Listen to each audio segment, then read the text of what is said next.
त्रिया चरित्र का षड्यंत्र जब अपने ही धोखा देने लगे और कोई साथ न दे, तो इस कहानी को गौर से सुन लेना, सभी पाप नष्ट हो जाएंगे। दोस्तों, आज की कहानी बड़ी ही शिक्षाप्रद होने वाली है, जिससे इस कहानी को सुनने मात्र से ही मनुष्य के सारे पाप नष्ट हो जाते हैं और उसके सभी दुखों का अंत हो जाता है। इसलिए मेरा आपसे निवेदन है कि इस कहानी को आधा अधूरा सुनने की गलती मत करना, क्योंकि इसमें आपको पाप भी लग सकता है। तो चलिए शुरू करते हैं कहानी को। एक नगर में अनुज नाम का जन्म एक संपन्न परिवार में हुआ था। उसके पिता नगर के प्रसिद्ध सेठ थे और परिवार में किसी तरह की कोई कमी नहीं थी। अनुज के दो बड़े भाई थे जो पिता के व्यवसाय में उनका हाथ बटाते थे, किंतु अनुज के लिए सब कुछ ठीक नहीं था।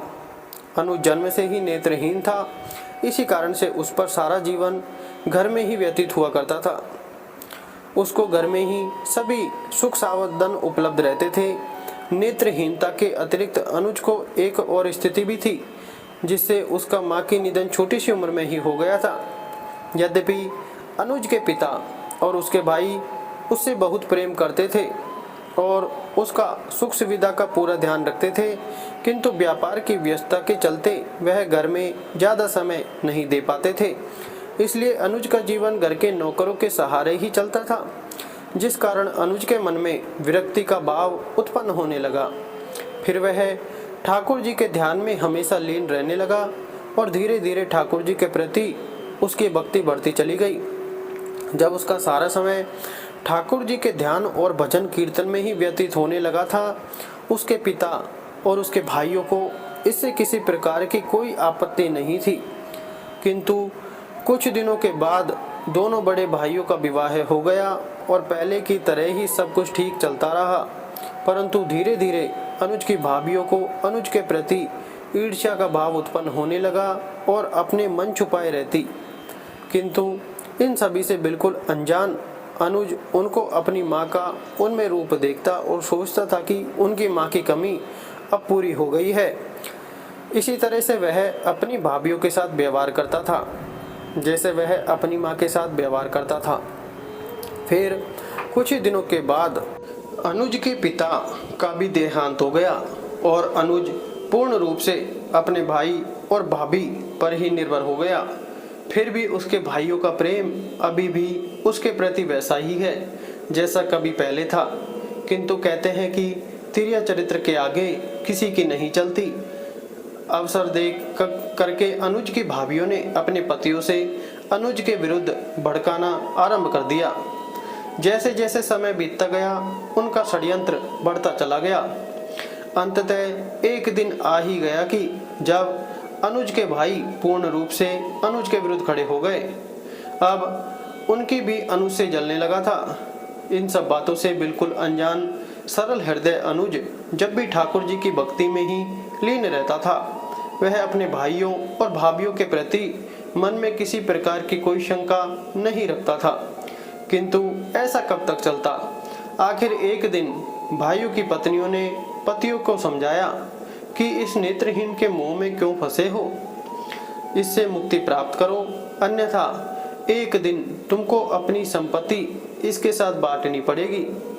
इस संपत्ति पर इसका क्या अधिकार है? इसने जीवन भर क्या किया है? यह जो कुछ भी है सब तुम्हारे ही परिश्रम के कारण आज है, लेकिन इसी में से इसको कुछ ना कुछ देना पड़ जाएगा। फिर आखिर इसको क्यों संपत्ति दी जाए?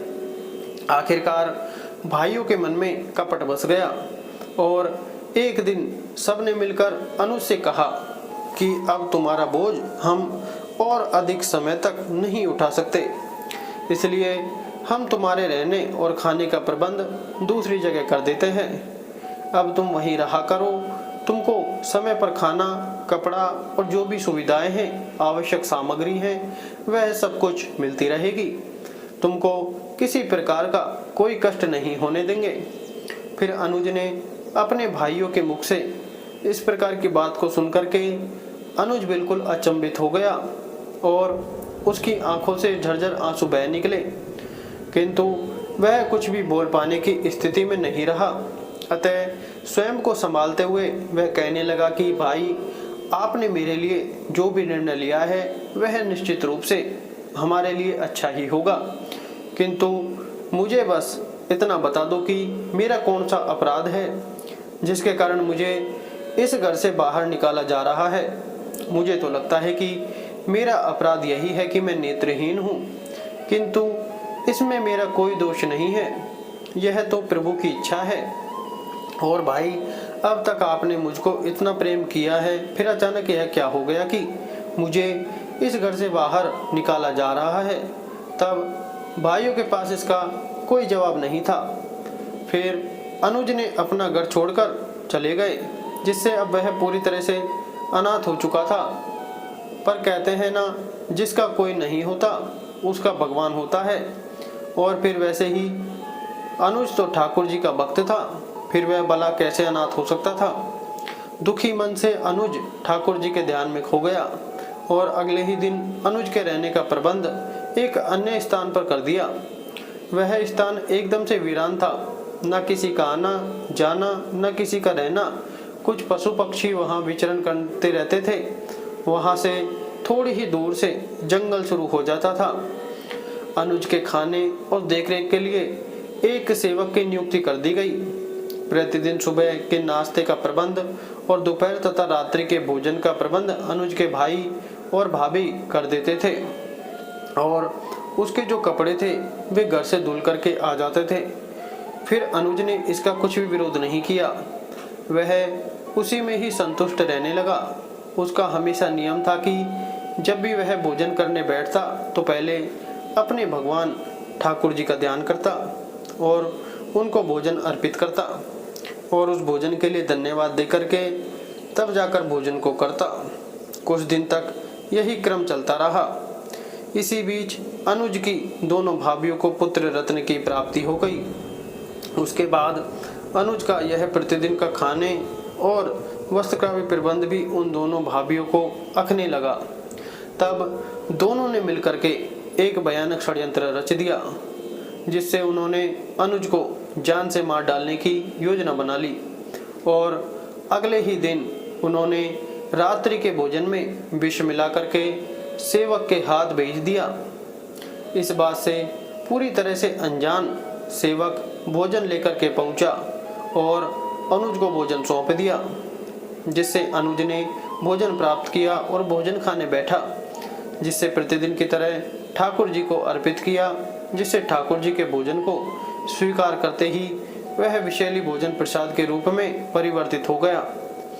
कहते हैं न, जिसके साथ ठाकुर जी सदा रहते हैं उसके सामने कोई षड्यंत्र भला क्या कर सकता है।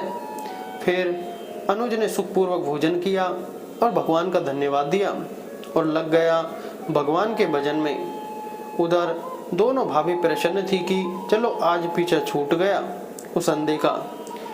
अगले ही दिन अनजान बन करके उन्होंने फिर से प्रातः समय का नाश्ता तैयार किया और सेवक के हाथ भेज दिया, इसी आशा में कि थोड़ी देर में सेवक लौट करके आएगा और उनको मन को प्रसन्न करने वाली सूचना दे करके वह आएगा। परंतु नाश्ता दे करके जब सेवक वापस लौटा तो अनुज के सकुशल होने की सूचना दी, जिससे उनको बड़ा आश्चर्य हुआ।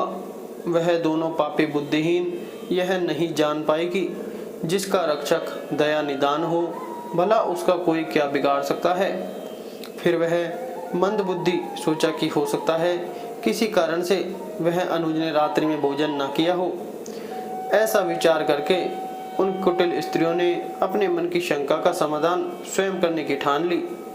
तब उस दिन उन्होंने दोपहर के भोजन में अनुज के लिए खीर बनाई और उसमें पहले से भी अधिक जहर मिला दिया, और वह स्वयं ही खीर लेकर के अनुज के पास गई और अनुज को बड़े ही प्रेम से व्यवहार किया और कहने लगी कि आज तुम्हारा चेहरा उदास क्यों लग रहा है, और क्या रात्रि में तुमने भोजन नहीं किया था। अपनी भाभीयों को वहां देख करके बहुत खुश हुआ। वह बोला, नहीं भाभी, मैंने तो भोजन कर लिया था, भोजन बड़ा ही स्वादिष्ट लगा था। यह तो आपका प्रेम है जो आपको ऐसा लग रहा है। यह सुनकर दोनों पापी स्त्रियां शंका में पड़ गईं कि इसने भोजन किया तो ये जीवित कैसे बच गया। उनकी पापी बुद्धि ने अब भी उनका साथ नहीं दिया और वह सत्य को नहीं पहचान पाई और उन्होंने मन में विचार किया कि अनुज हमसे झूठ बोल रहा है। तब उन्होंने प्रेम पूर्वक अनुज को खीर दे करके कहा कि आज हम तुम्हारे लिए अपने हाथ से खीर बना करके लाई हैं और अपने सामने ही हम तुमको खिला करके तभी वापस जाएंगे। जब तक तुम खीर को नहीं खाते हो। उनके कपटपूर्ण प्रेम के नाटक को अनुज नहीं पहचान सका। उसकी आंखों में आंसू आ गए और उसने प्रेम सेवा खीर खा ली और उसको खाने बैठ गया, किंतु खाने से पहले वह अपने प्रभु ठाकुर जी को नहीं भूला। उसने प्रेम पूर्वक ठाकुर जी का ध्यान किया, उनको खीर अर्पित की और प्रेम पूर्वक तब जाकर के वह खीर खाने लगा। फिर कैसा विष और कैसा षड्यंत्र, वह सुखपूर्वक सारी खीर को खा गया। उधर उसकी भाभियों ने जब उसको खीर खाते देखा तो सोचा कि हो गया इसका काम तमाम, अंत में अब यहाँ रुकना उचित नहीं है। इसी तरह का विचार करके वह तुरंत ही वहाँ से निकल पड़ी। खीर खाने के बाद अनुज ने भाभी को धन्यवाद दिया, किंतु वहाँ होती तभी तो धन्यवाद करता, वह वहाँ से जा चुकी थी। अनुज को बहुत आश्चर्य हुआ कि अचानक वह दोनों कहाँ चली गईं। जब कोई उत्तर नहीं मिला तो उसने भगवान का पुनः ध्यान किया और हरि के भजन में वह खो गया। उधर दोनों भाभी प्रसन्न मन से अपने घर पहुँचे तो देखा घर में कोहराम मचा था, जिससे देखा तो पता चला कि उन दोनों के पुत्रों ने कोई विषैला पदार्थ खा लिया है और उसी के खाने से उनकी मृत्यु हो गई है। यह देख करके दोनों का रो रो कर बुरा हाल हो गया और अपने पाप को उनको एहसास होने लगा। वह जान गई कि भगवान ने उनको उनके कर्मों का दंड दिया है। उधर एक सेवक दौड़ करके अनुज के पास पहुंचा और सारी घटना सुनाई, जिसे सुनकर के अनुज एकदम से विचलित हो गया और रो पड़ा। फिर वह सेवक से बोला, भाई मुझको वहाँ ले चलो। तब सेवक अनुज को लेकर के घर पहुंचा और वहाँ जाकर अनुज ने देखा कि सभी लोग जोर जोर से विलाप कर रहे हैं। फिर उन्होंने अनुज को वहाँ जीवित खड़ा देख करके दोनों भाभी अचंभित सी रह गई। अब उनको इस बात का विश्वास हो गया था कि जिस अनुज को उन्होंने ठुकरा दिया था और जिसकी हत्या करने की चेष्टा की थी, भगवान स्वयं उसके साथ हैं। इसलिए उसका कोई बाल भी बांका नहीं कर सका है, बल्कि भगवान ने उसको ही उनकी करनी का फल दे दिया है। और वह दोनों कुटिल स्त्रियां अनुज से भयभीत होकर के उसके पैरों में पड़ी और अपने सारे अपराध उन्होंने स्वीकार कर लिए और उनको क्षमा करने की दुहाई देने लगी, जिससे अनुज और उसके भाई उन दोनों के षड्यंत्र को सुनकर के हैरान थे। किंतु अनुज तो वहां पर उन बच्चों की खातिर आया था। अनुज ने सेवक से कहा, मुझको बच्चों तक पहुंचा दो। सेवक ने ऐसा ही किया। फिर बच्चों के पास पहुंच करके अनुज ने अपने प्रभु को ध्यान किया और प्रार्थना की कि हे प्रभु, आज मेरी लाज आपके हाथ में है। इन दोनों मासूमों को जीवन दान दें या फिर मेरा ही जीवन ले लो। ऐसी प्रार्थना कर अनुज ने दोनों बच्चों के सर पर हाथ रखा। ठाकुर जी की लीला हुई। अपने भक्त की पुकार को सुन करके पल भर में ही दोनों बच्चे जीवित हो उठे। यह देख करके अनुज के भाई और भाभी को बहुत लज्जा आई और उन्होंने अनुज से अपने कर्मों के लिए क्षमा मांगी और कहा कि अब उसको कहीं जाने की कोई ज़रूरत नहीं है, अब वह यहीं रहेगा पहले की ही तरह। किंतु अनुज तो सर्वत्र अब उसके ठाकुर जी के हो गए थे। उसको इन बातों से भला क्या लेना देना था। वह सेवक के साथ वापस लौट गया। इसलिए कहते हैं, जिसका कोई नहीं होता है भगवान उसका साथ देता है।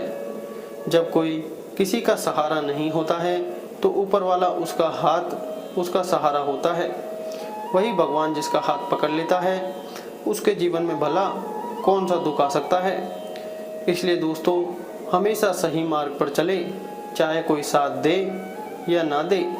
अपने मन को एकाग्रता करके प्रभु की भक्ति में लीन रहे। कोई बाल बीमा का नहीं कर सकता है। तो दोस्तों, आपको ये कहानी कैसी लगी कमेंट करके ज़रूर बताएं। और यदि इस चैनल पर नए हैं तो चैनल को सब्सक्राइब कर वीडियो को लाइक एवं शेयर जरूर करें। साथ ही कमेंट बॉक्स में जय श्री कृष्ण अवश्य लिखें। धन्यवाद।